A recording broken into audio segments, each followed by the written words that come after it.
People that watch my show know that we've talked about this before. So I know I got tagged in it a million times, emails, because, hey, this is up right up the alley of what you need to be talking about, of what you do talk about. Here's the thing. I already knew this was happening. We already talked about this. The reason why I knew it was happening because the person, and I'm not going to tell you who because I'm not ready to announce the people that are part of the project, but there are certain individuals, I will say this, that this was the tipping point for them, in which they I don't want to say leaked this information. They told not just, EVS and myself and other people that are talking about this early on, but that was like the moment where they were like, okay, you know what? I can't do this anymore, right? This company, I just can't do this anymore. But some of the I'm not going to say exactly who, but there are people that were part of that crew that let us know that this was happening when we had talked about it, like a month ago or so, or months maybe. That will be a part of my project once that gets announced and launched, as in they're already working on the book that we're doing, the initial book. That's all I'm going to tell you.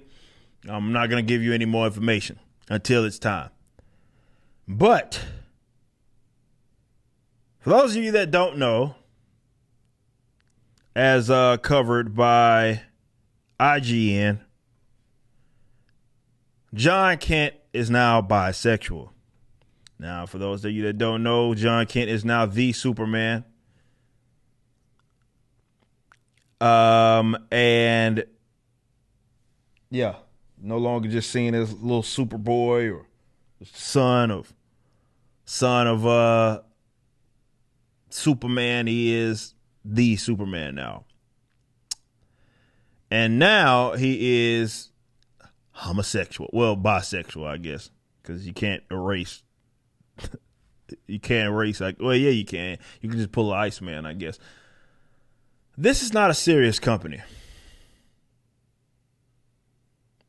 Okay? It's not a serious company. It's a company that, and we talked about this with Chuck Dixon, who has, done so much work with the Bat Family. In that this company in DC Comics, like now that's kind of, and really like mainstream comic books in general right now, where they used to kill people off as a way to get people to talk about it. This is what they're doing now, where they're just freaking turning people, what happened with Tim Drake, and like it's not a serious company. Like I can't even get worked up about this because I just don't give a shit anymore. At this point, I'm just making fun of them. I'm pointing the news out for you guys. And I'm not even going to get all loud and say, what the fuck? Yeah, there's him kissing up on some fucking man. Artwork isn't the best, by the way. This looks actually like shit, if I can be honest. Nonetheless, he's kissing up on dudes. Same shit we saw with Iceman and all of that, where they're not kissing up on men out of nowhere. It's not a serious company, guys. There's no reason for me to read the article. Oh, the comic book in it, and this is exclusive, so that means that DC Comics goes to IGN to produce this information. IGN says, hey, this is what the article we're going to write. They approve it. They put it out. It's how it works. Every company, that's how it just generally works with publication and publishing or public, with a publicist when you're working with one. And as it says, the comic book industry has worked to increase LGBTQ plus representation. And now, John, who inherited the mantle of Superman from his father following the events of Future State, which was dog shit, is now not only Superman, he's gay. So now Superman is gay or bisexual or whatever. It's not a serious company. This is why some of y'all are different from me, okay? Y'all get enthusiastic about shit, right? And like, okay, DC nostalgia baits you, Marvel nostalgia baits you. Right? Oh, there's Toby might be appearing in the new Marvel cinematic universe movie with Iron Boy. I just don't give a shit. Because it's not a serious, this company does not care about any of the brands that they have grown in the years, right? This symbol is all they give a shit about, right? That doesn't mean anything to them. These characters who have been developed for decades don't mean anything to these people. Nothing. They're just brands in which they could sell merchandise, in which they could plug someone in there. And now it's about, you have a bunch of activists. What did Chuck Dixon call it? What was the term? Tourists. That's the term that he used to call these guys. These aren't comic book lifers that do shit like this. These are weirdos that are trying to make social statements for the sake of doing what they're going to get here, a click. It's not going to equal more sales. It's going to hype up a bunch of conversation. And I'm willing to bet this is stuff that you'll see crossed over in live action. These guys have to be competed with. Okay? Like, it's your company that, and it's not just with DC. It's not just with Marvel, because it's not just in the comic book space. Okay?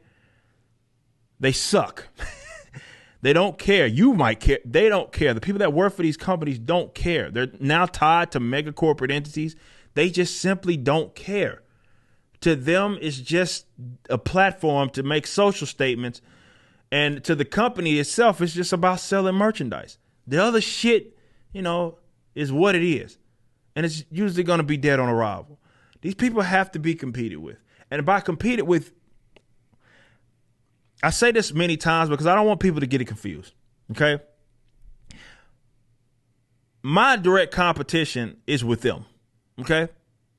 I'm trying to compete with the companies that have major big universes with extravagant lore that they no longer care about.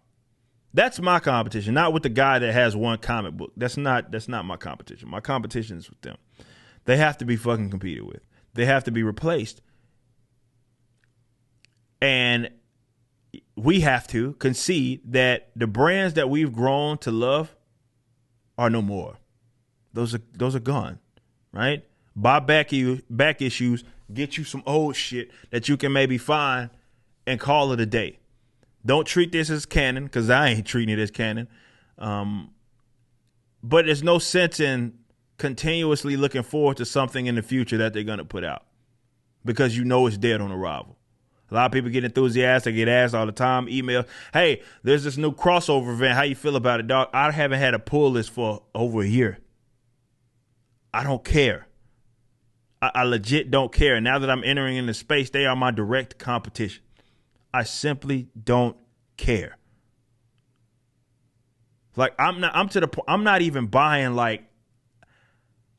these compilation sort of books that they put out.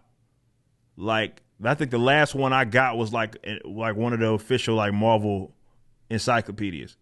I'm not even buying trade. No, because that's new shit and that's me putting money in. I don't want to do that. I'm only buying back issues from now on. That's it. Because I don't want, this is a company that does not deserve my money. And I'm not telling you to go do the same. This is what I will say. If you do want them to pivot, well, you're not doing much to continue to support them like that. Like, where you're enthusiastic about it and shit, right? Like, no. I'm not telling you to cancel DC. Cancel your DC subscriptions if you have DC.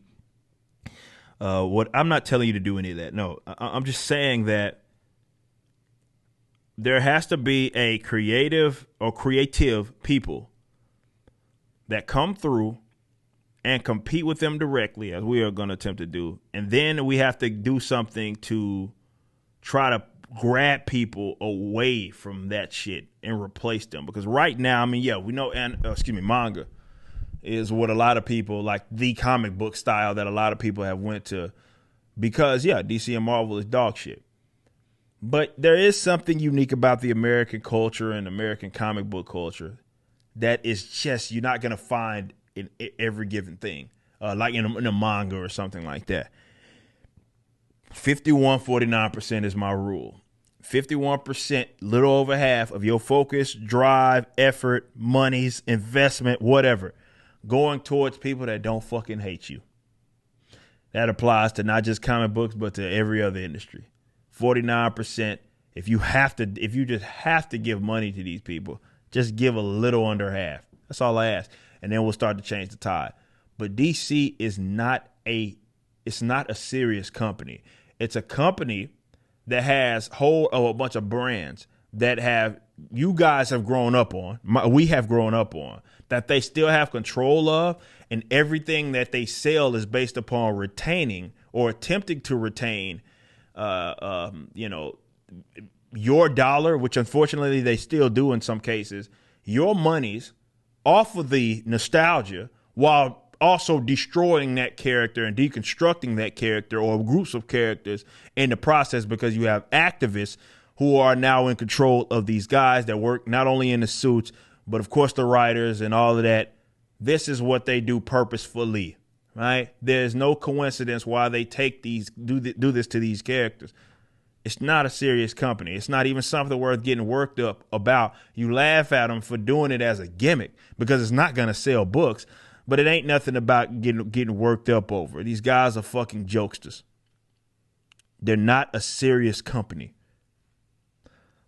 So reroute your funds, and maybe in a perfect world, we look at this as a cultural revolution in the next, last couple of years and going into the next half decade.